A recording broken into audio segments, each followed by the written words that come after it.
As Halloween approaches, media clowns are out in full costume of hypocritical outrage, accusing everyone else of ginning up anger. How dare you be so coarse, they cry. My response, cram it, you jerks. Let's rewind 2 months. The Kavanaugh hearings, our modern witch trial, where we watched a man get destroyed before his family, enabled by a salivating, hateful media, blindly embracing unverified slime packaged by a well-oiled machine. The accusations were gross. Nothing close has ever come from the other side. As women in costume suggested a future where Kavanaugh would enslave and brutalize women. Left-wing nuts crashed the hearings. Outside, they hounded Republicans, egged on by Democrats. And those defending due process were branded abuse enablers. An entire party tried to pit gender against gender. Remember? It's the men in this country, and I just want to say to the men in this country, just shut up and step up.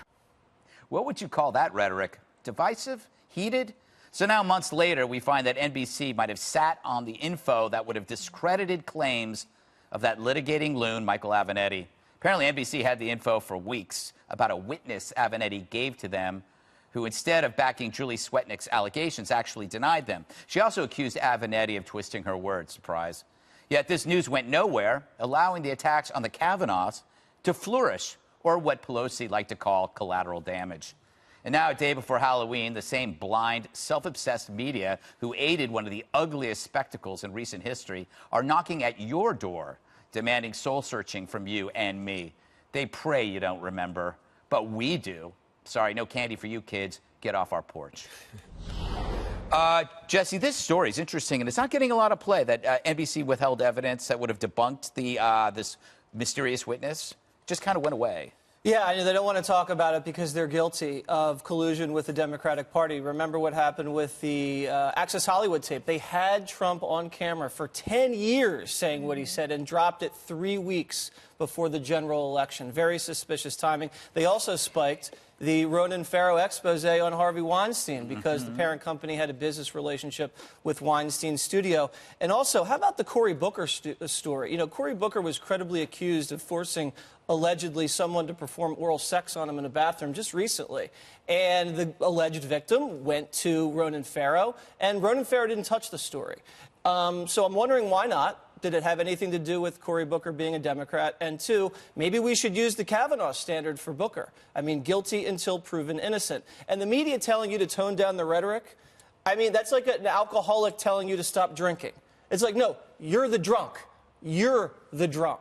You guys have been saying the president is a mentally ill, racist, Nazi, Russian traitor who needs to be frog-marched out of the White House, calling his daughter the C word and hoping his son gets raped. And now you're mad because he calls you fake news, is the enemy of the American people.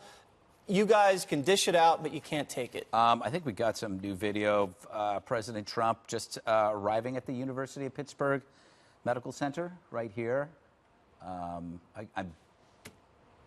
don't see him, but I think that's there are 4 police officers that are injured and being treated at the hospital, and then some additional people who were there. All right, so let's go to this, Dana. I want to go back to this. NBC claims that this was no longer a story because by the time this information had come out, the confirmation hearing was over. So forget about it.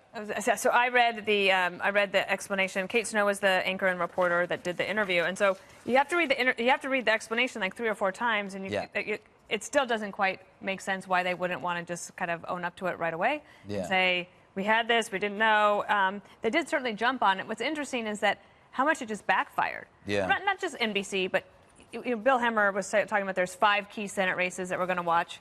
One of them is Indiana. I'm going to actually be there tomorrow. They said that the actual momentum for the Republican, the only time he pulled ahead in the election was after Kavanaugh.